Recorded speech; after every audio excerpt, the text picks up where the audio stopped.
This becomes an iconic photo for us. It's a moment in time that tells the story of building America.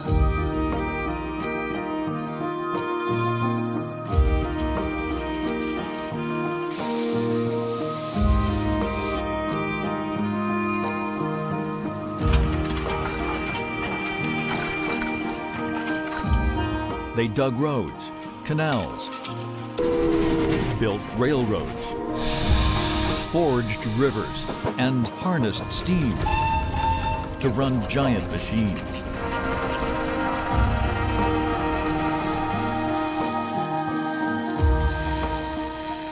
These were the workers that built a young nation.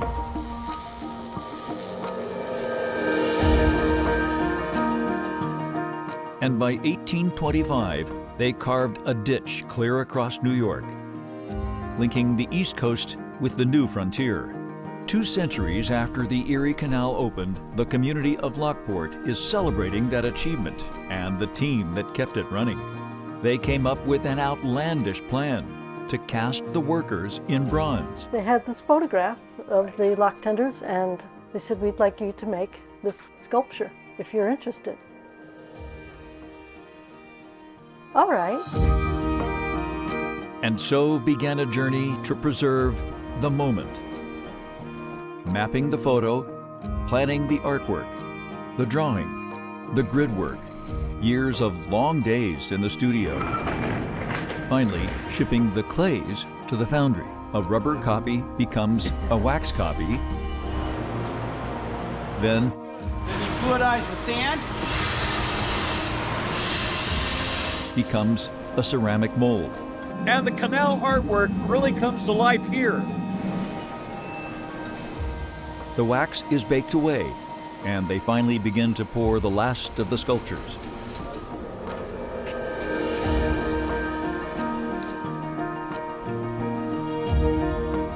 "2,000 degrees of molten bronze, left to cool. Then the hammer reveals one of the lock tenders.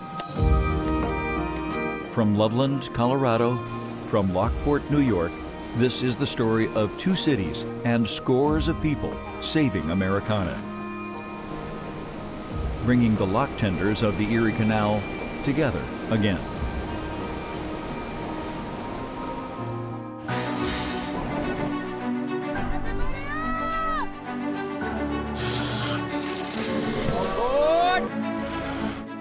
Our open generators are on. Okay, line up! We copy you down, Eagle.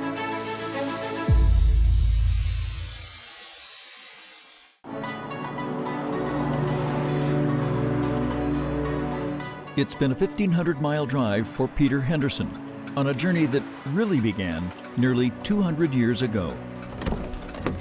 He's delivering priceless cargo to a group of artists in Loveland, Colorado.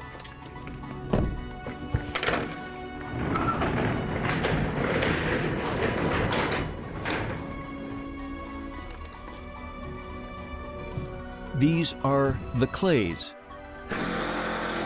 The first step in creating the bronze sculptures that will honor the workers who helped build America. Pete is ever so careful with the fragile artwork. All right. One safe landing. These were the people who ran the locks on the Erie Canal. History is what makes it special. The Erie Canal opened up America to trade and commerce. They are the creation of artist Susan Geisler in her Youngstown, New York studio. She melts clay and paints on a thin layer. I take the photograph, isolate each character, I draw a grid on it. Then I draw a grid on a piece of paper so I can see what I'm making. And then from that, I cut the dimensions, the styrofoam that I've glued together, draw the grid on that. I put a thin layer of clay on it first, and then I sculpt it. And he has a tie, and I'll have a grid on here too. I'll start by placing the edge of the collar. You heat it up, you get a little brush, and you can start brushing it on for texture. Sometimes I have to do it this way, get it warm, start brushing it this way. Right now, 7 of the sculptures are already in place in Lockport, New York. They flank the granite steps along the canal, a stretch known as the Flight of 5. Here, 5 locks were built back to back to climb the escarpment northeast of Buffalo. This very same rise in the terrain has given the world Niagara Falls, a few miles away. But here, it is represented by the hard work of crews building the canal and the lock tenders who ran the canal, keeping the cargo moving. A group of volunteers and the Lockport Locks Heritage District have restored the old section of canal and give demonstrations on how the gates worked. Every summer we get a group of volunteers here. We run the demonstrations. We originally only had 2 locks functioning, and in 2019, the second set of gates was put in. Now we have 3 locks functioning. Special about this, the only place on the Erie Canal that we have functioning historic locks next to functioning commercial locks.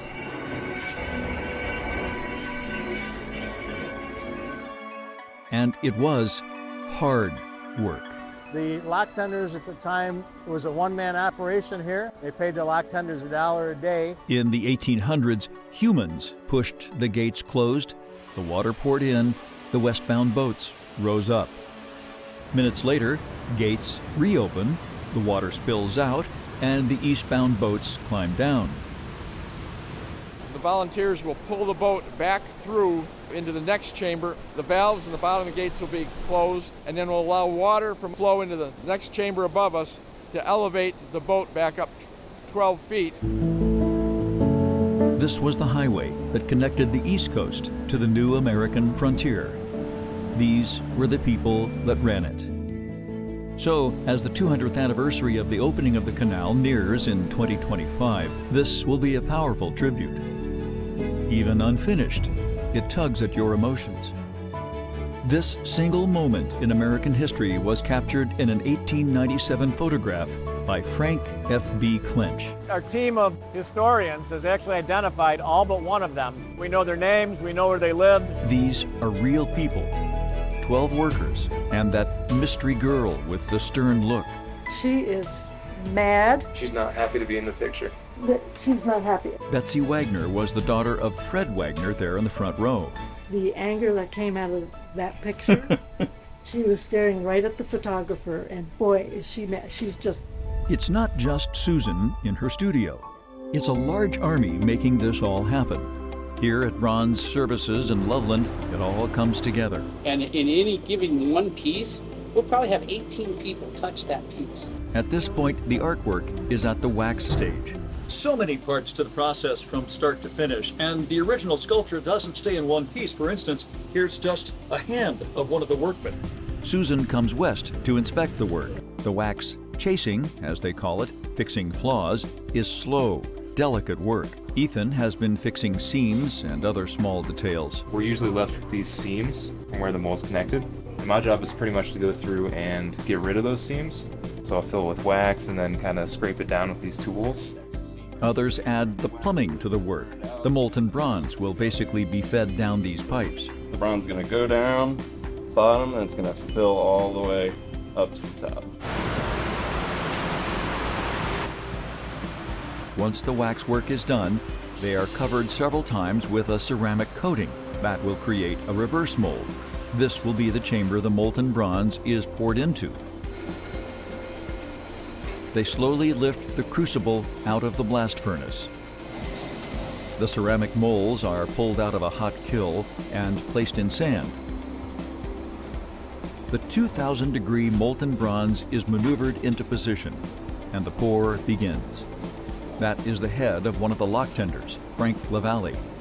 Among the pantheon of projects you've had, what about the lock tenders? How does that sit in your heart? It's very important because of the history part of it. The little subtleties that make these things. Yes. Because again, we're dealing with bronze. Sure. Okay, but we're trying to make it human. Absolutely. And so the little human touches on them, that really is what makes this. They move the molds to a cooling rack. Within an hour, the hammers go to work, chipping away the coating. And there is Frank again. The team will also sandblast the sculpture, weld the pieces back together, grind down the seams and buff them out. It's non-stop work, and the Colorado team is proud to be part of it. The historical part of it, it really means a lot to me personally. When finished, this bronze artwork, an honor usually reserved for kings and queens, old generals and presidents, will celebrate the canal and the everyday American worker. And all this because of that photograph, that moment in time. It's a beautiful photograph. He really did a lot of posing. He made these men work for this picture.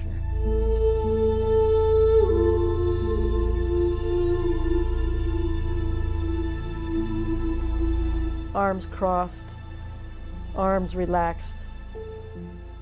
You look at the photograph, you start to see how much work went into this thing and how balanced it is. He has them so lined up with their eyes, their chins, their knees,